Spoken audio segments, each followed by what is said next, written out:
শুভ সকাল আমার প্রিয় দর্শক বন্ধুরা, কেমন আছো তোমরা? আশা করি সবাই খুব ভালো আছো, সুস্থ আছো। আর আমরাও মোটামুটি ভালো আছি। আমি আলপনা আমার নতুন আরও একটি ব্লগে তোমাদেরকে জানাই অনেক অনেক স্বাগত আর অনেক অনেক ভালোবাসা।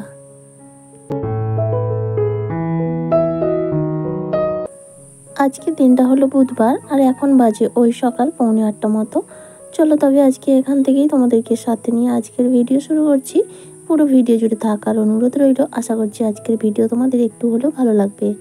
আর ভিডিওর কোনো অংশ যদি ভালো লেগে থাকে তাহলে প্লিজ একটা লাইক কমেন্ট করে জানিও। উঠেছি সেই সকাল 5টায়, আর সেই 5টা থেকে উঠে বাসি কাজকর্ম কমপ্লিট করে ফ্রেশ হয়ে নিয়ে এখন বানিয়ে নিলাম চা। আর মেয়ে বায়না কয়েকদিন ধরেই এই রুটি দেখলে ওর বায়না হয় চা খাবে। তো ও এমনি লিকার চা খেতে চায় না, দুধ চা। তো ওর জন্য আবার 1 কাপ দুধ চা করবো, সেই কারণে কি করি, লিকার চায়ের মধ্যে একটু যদি দুধ মিশিয়ে দিই তাহলে ও সেটাই ভাবে দুধ চা। তো চাটা খাওয়া দাওয়া করে নিলাম। তারপরে দেখলাম ভীষণ সুন্দর রোদ বেরিয়েছে সকাল থেকে। তো বালিশগুলোকে সব রোদে দিয়ে দিলাম, বিছানা কিন্তু এখনও গোছায়নি। তারপরে চলে আসলাম রান্না বসাতে, কারণ মেয়ের স্কুল রয়েছে। প্রায় 8:30 বেজে গেল। তো তাড়াতাড়ি করে রান্নাটা কমপ্লিট করে নিতে হবে আগে, তারপরে ঘরের কাজ করব ধীরে সুস্থে। তো ওদিকে ভাত বসিয়ে দিয়েছি। আর আজকে রান্না করব চিচিঙ্গে আলু পোস্ত, আর রান্না করব মুগের ডাল। মুগের ডাল এই কারণেই করব, তোমাদের দাদা ভাইয়ের একটু স্কিনের প্রবলেম হচ্ছে আর কি। তো সেই কারণে হোমিওপ্যাথি ডাক্তার দেখাচ্ছে। তো ডাক্তার ওকে অনেক কিছু খেতে নিষেধ করেছে, যেমন ডিম, চিংড়ি মাছ, বেগুন, কুমড়ো আর মুসুর ডাল, খাসির মাংস। তো এগুলো বারণ করেছে। আর আমাদের তো বেশিরভাগ দিনই মুসুর ডালই খাই, বেশিরভাগ দিনটাই ডাল হয় আমাদের রাতের দিকে সব দিন। তো সেই কারণে একটু প্রবলেমে পড়ে গেছি। ডিমটাও রেগুলারই হয় সন্ধ্যা রাতে, ডিম ভাজা নাহলে ডিম সেদ্ধ এইরকমই করে খাই, কিন্তু সেটাও পারবে না। তো একটু সমস্যা আর কি। তো যাই হোক, এখন শারীরিক অসুবিধা হলে কিছু করার নেই, কিছুদিন এখন মানতে হবে। তো এই যে দেখো আমার চিচিঙ্গে আলু পোস্তটা হয়ে গেল। আর একটু হাট থেকে কুমড়ো এনেছিল, কুমড়োটা তো নষ্ট হয়ে যাচ্ছে, কালকে অর্ধেকটা করেছিলাম। আর তারপরে আজকে ডাক্তার দেখাতে গিয়ে কালকে ডাক্তার দেখাতে গিয়ে বারণ করেছে। তো একটু রয়ে গেছে, সেটা আর কি করব, নষ্ট হয়ে যাবে। ওটা এখন ভেজে নিচ্ছি, আমি খেয়ে নেব। আর মেয়ে তো একদমই খায় না। আর ওইদিকে মুগ ডালটা একটু ভেজে প্রেসার কুকারে সেদ্ধ বসিয়ে দিয়েছি।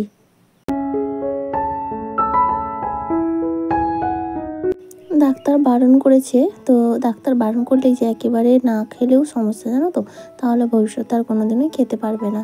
তো সেই কারণে আমি চাইছি যে এখন কিছুদিন একেবারে একটু বন্ধ থাক, তারপরে ধীরে ধীরে সবটাই খাবে, তবে কম কম।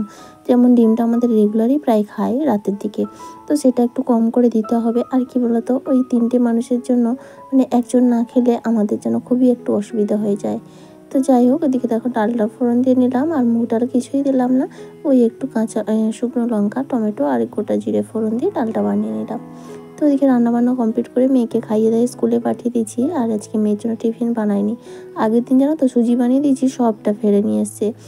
তো সেই জন্য আজকে আর বানাইনি। ওই একটা অরিও বিস্কুট দিয়েছি আর একটু নিমকি নিয়ে গেছে।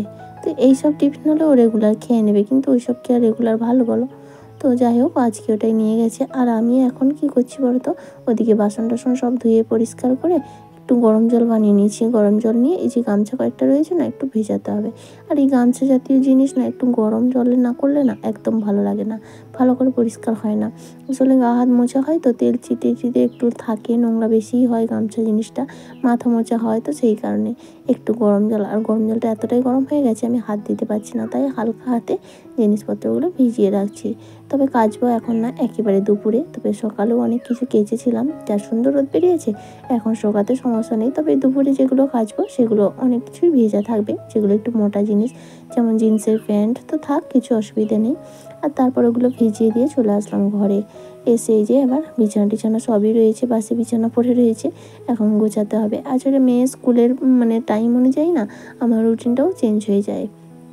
তো আমি আজকে তোমাদের সঙ্গে এটাই শেয়ার করছি, আমি যেভাবে প্রত্যেকদিন আমার এই ছোট্ট মাটির ভাঙা বাড়িটাকে পরিষ্কার পরিচ্ছন্ন করে রাখি।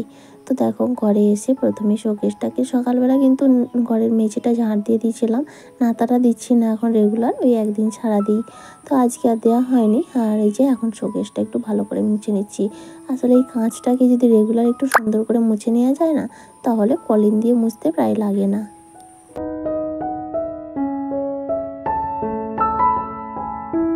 আর এই তো এই শোকেসটাকে হালকা হাতে মুছে নিয়ে প্রত্যেকটা ফার্নিচার যেটুকু যার ঘরে আছে রেগুলার যদি একটু হালকা হাতে এভাবে ঝেড়ে পোছে নেওয়া যায় না, তাহলে জিনিসগুলো বেশ সুন্দর পরিষ্কার পরিচ্ছন্ন থাকে আর দেখতেও ভালো লাগে। তো এই যে ড্রয়ারটাও এখন হালকা হাতে মুছে নিচ্ছি। তবে জানো তো ড্রয়ারটা অনেক দিন হয়ে গেল একেবারে ডিপ ক্লিন করিনি। একবারই করেছিলাম কেনার পর থেকে, কিন্তু ওই রেগুলার একটু হালকা হাতে মুছে নিই তো। তবে তোমরা দেখে বুঝতেই পারছো বেশ চকচক করছে, খুব বেশি নোংরা কিন্তু আমার নেই। আমার মাটির ঘর হলেও কিন্তু জিনিসপত্র আমার খুব নোংরা থাকে না, কারণ আমি প্রায় দিনই সবসময় সুযোগ পেলেই আমি পরিষ্কার করে নিই, কারণ নোংরা না দেখতে আমার একদমই ভালো লাগে না। তারপরে দেখো খাটের রেলিংগুলো একটু মুছে নিলাম, আর তারপরে এই যে বিছানাটা ঝেড়ে পরিষ্কার করে নিলাম।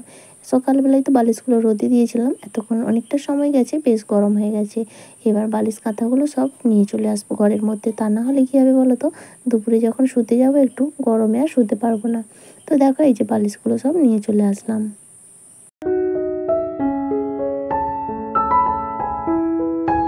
আর এই পর্যায়ে এসে বলি, এতক্ষণ পর্যন্ত যে সকল বন্ধুরা আমার সাথে রয়েছো, আমার আজকের ভিডিওটা তোমাদের কেমন লাগলো অবশ্যই একটা কমেন্ট করে জানিও।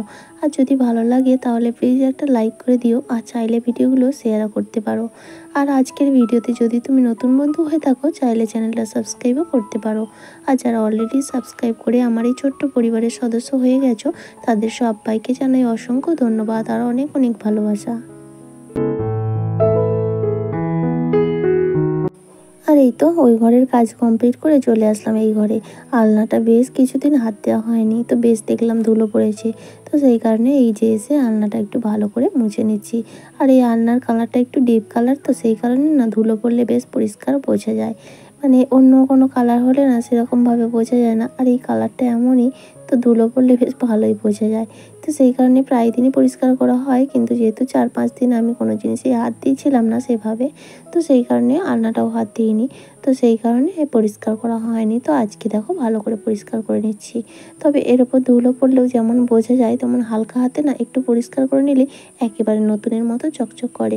তবে এটা কিন্তু আমার বেশি দিন নয়, আমার শোকেসটা অনেক দিন, ওটা আমার বিয়ের আগে, মানে বিয়ের কয়েকদিন আগে আগেই তোমাদের দাদাভাই কিনেছিল। আর আলমারিটা তো বিয়ের সময়, তো আলমারিটা নতুন, খাটটাও তখনই বিয়ের সময়। তো এই তো দেখতে দেখতে 8 বছর হয়ে গেল। তো ওগুলো দিনের 8 বছরের হয়ে গেছে। শোকেসটা আরও বেশি, আলমারিটা আর খাটটা 8 বছরের হয়ে গেছে। আর এই আলনাটা তো আমি পরে নিয়েছি, এই বছর 3 আগে আমি নিজে দোকানে অর্ডার দিয়ে এইভাবে বানাতে বলে বানিয়েছিলাম। যেহেতু আমার ঘরে শোকেস ছিল সেই জন্য ওই রকম শোকেসের মতো করিনি। তবে এটাও কিন্তু শোকেস আলনার পর্যায়ে পড়ে, আমি ওই সাইডেরটা বাদ দিয়ে এরকমভাবে বানিয়েছিলাম। তো যাই হোক, পছন্দ করে একটা জিনিস করেছিলাম। আর আমার আলমারিটা যেটা দেখেছো না তোমরা, ওইটাও না আমি নিজের পছন্দ মতো করেই বানিয়েছিলাম।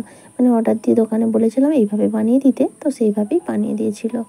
তো যাই হোক, তারপরে দেখো ঘরগুলো পরিষ্কার পরিচ্ছন্ন করে রান্নাঘরের এই যে ঝুড়িটা, যেটা ওই সবজি রাখার র্যাক, তো সেটাই আজকে একটু পরিষ্কার করে নিচ্ছি, অনেকটা নোংরা হয়ে গেছে। তো হালকা হালকা কিছু সবজি ছিল, সেগুলো সব বের করে রেখে দিয়ে এসেছি। আর এখন এটা ভালো করে সাবান আর স্কচব্রাইট দিয়ে পরিষ্কার করে নিচ্ছি। আর বাইরে না কি সুন্দর হাওয়া বইছে, ভীষণ গরম আছে, তবে এই হাওয়াটা গায়ে লাগছে না, বেশ ভালো লাগছে কাজ করতে।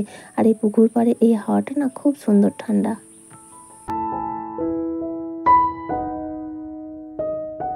তাহলে বন্ধুরা চলো এখন কাজ করতে করতে আমার কয়েকজন মিষ্টি দিদি ভাইদের নামটা নিয়ে নিই। তো প্রথমেই রয়েছে সোনালী ভৌমিক, হাসদা স্বপ্ন অফিসিয়াল, মল্লিকা মিষ্টি ব্লগ, রিঙ্কি তপন, বংসঙ্গী blog, Pinku simple lifestyle, Mamoni BM blog, Madhu snap, Paru Khatun, এবং রয়েছে AHM ফুড। তো AHM ফুড থেকে দিদিভাই বলেছে কি সুন্দর আপনার কাজগুলো, মানে গুছিয়ে কাজ করেন, তো আপনার কাছে অনেক কিছু শেখার আছে। তো আসলে কি বলবো বলো তো দিদিভাই, মানে তোমাদের মনটা এতটাই বড় আর তোমরা এতটাই চোখ তোমাদের সুন্দর, যার কারণে তোমরা আমার কাজগুলো এত ভালো লাগে তোমাদের, আর এত এত ভালোবাসা দাও। তোমাদের মনটা সুন্দর বলেই, তোমরা ভালোভাবে সুন্দর চোখ দিয়ে দেখো বলেই তোমাদের কাছে ভালো লাগে। তো থ্যাংক ইউ সো মাচ দিদিভাই এত সুন্দর একটা কমেন্ট করার জন্য, এবং চাইবো ভবিষ্যতেও এইভাবেই আমার পাশে থাকবে। এছাড়াও ফারুদ খাতুন দিদিভাই জানতে চেয়েছে আমার মা কতদিন আগে মারা গেছে। তো দিদিভাই আমার মা না এই যে ফাল্গুন মাস গেল, গত ফাল্গুন মাস 2 বছর কমপ্লিট হয়ে গেছে। তারপরে চৈত্র বৈশাখ জ্যৈষ্ঠ আষাঢ় শ্রাবণ, আষাঢ়, মানে 2 বছর 4 মাস চলছে। তো তো থ্যাংক ইউ সবাইকে, যারা যারা আমার ভিডিওতে এত সুন্দর কমেন্ট করেছো তাদের সবাইকে অনেক অনেক ধন্যবাদ আর অনেক অনেক ভালোবাসা। আর এদিকে দেখো কথা বলতে বলতে কত কাজ আমার হয়ে গেল। ওদিকে সেই যে র্যাকটা ধুয়ে একটু রোদে রেখে দিয়েছি, তার মাঝে অনেকগুলো কাজ করে নিয়েছি। আর তারপরে এই যে জামা কাপড়গুলো কেচে নিয়ে ধুয়ে নিচ্ছি। আর এরপর স্নান করে ঠাকুর পুজো দিয়ে খাওয়া দাওয়া করে রেস্ট নিয়ে ফিরে আসলাম একেবারে রাত্রি 8টা। জানো তো সন্ধ্যাবেলা মেয়ে টিউশন চলে গেছে, তোমাদের দাদাভাইও বেরিয়ে গেছে টিউশন দিতে, একেবারে গেছে। তো আর এখনও আসেনি, একেবারেই নিয়ে আসবে। তো ওই সময়টা একটু বাইরে আড্ডা দেয় আর কি। আর এই সময়টা আমি বাড়িতে একাই থাকি। তো এখন এই যে বাইরের টেবিলটা, মেয়ের পড়ার টেবিলটা পরিষ্কার করে নিচ্ছি। আসলে বাচ্চা মানুষ তো রেগুলার অগোছালো করে, আর রেগুলার আমার পক্ষে করা সম্ভব হয় না। তাই যখন এরকম একটু সুযোগ পাই সেটাকে হাতছাড়া করি না। আর এমনিতেও আজকে টেবিল কভারটা তো তুলে নিয়েছিলাম, কেচেছিলাম, শুকিয়ে গেছে। তো ভাবছি এখন আর কভারটা পাতবো না, কারণ টেবিলের ওপরটা এরকম করা আছে বলে বেশ দেখতে ভালো লাগে। তো ভালো করে একটু মুছে নিয়ে মেয়ের বই খাতাগুলো গুছিয়ে নিচ্ছি। আর টেবিলের নিচেটা একেবারেই অগোছালো আছে। আর টেবিলটা না একটু ঘুরিয়ে দিয়েছি, যেদিকটা কাপড় ঘেরা ছিল পেছন দিকে করে নিয়েছি।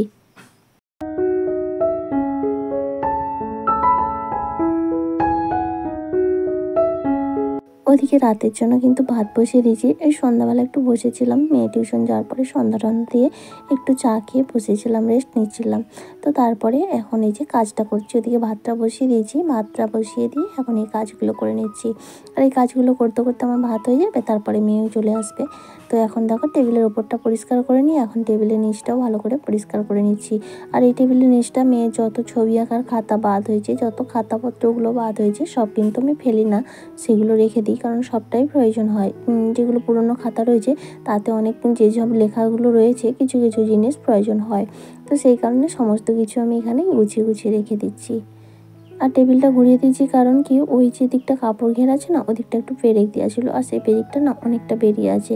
তো সেই কারণে না ওই কখনো কখনো মেয়ের বা আমাদেরও লেগে যায়, সেই কারণে কখন কোন বিপদ ঘটে যাবে, তো তাই আর কি সাবধানতা অবলম্বন করে নিচ্ছি।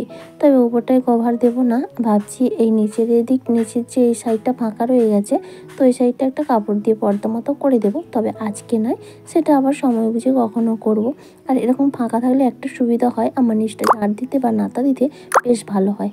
তো দেখো এদিকে কথা বলতে বলতে আমার নিচটাও কিন্তু বেশ সুন্দর করে পরিষ্কার হয়ে গেছে।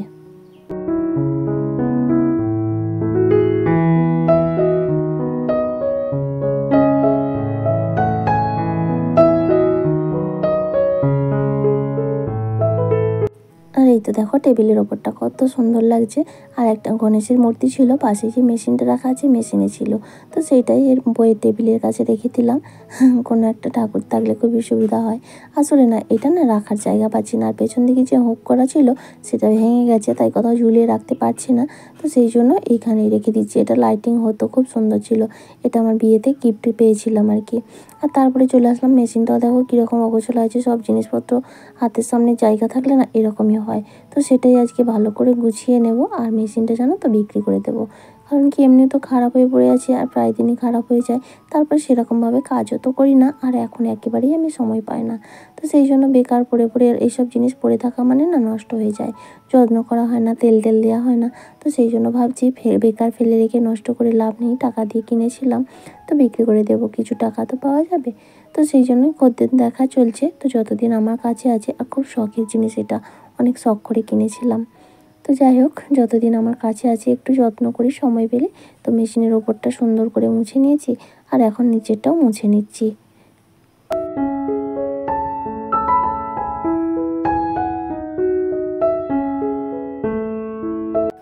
আর এই তো মেশিনটা সুন্দর করে মোছা হয়ে গেছে, এখন একটা কাপড় ঢাকা দিয়ে দিলাম।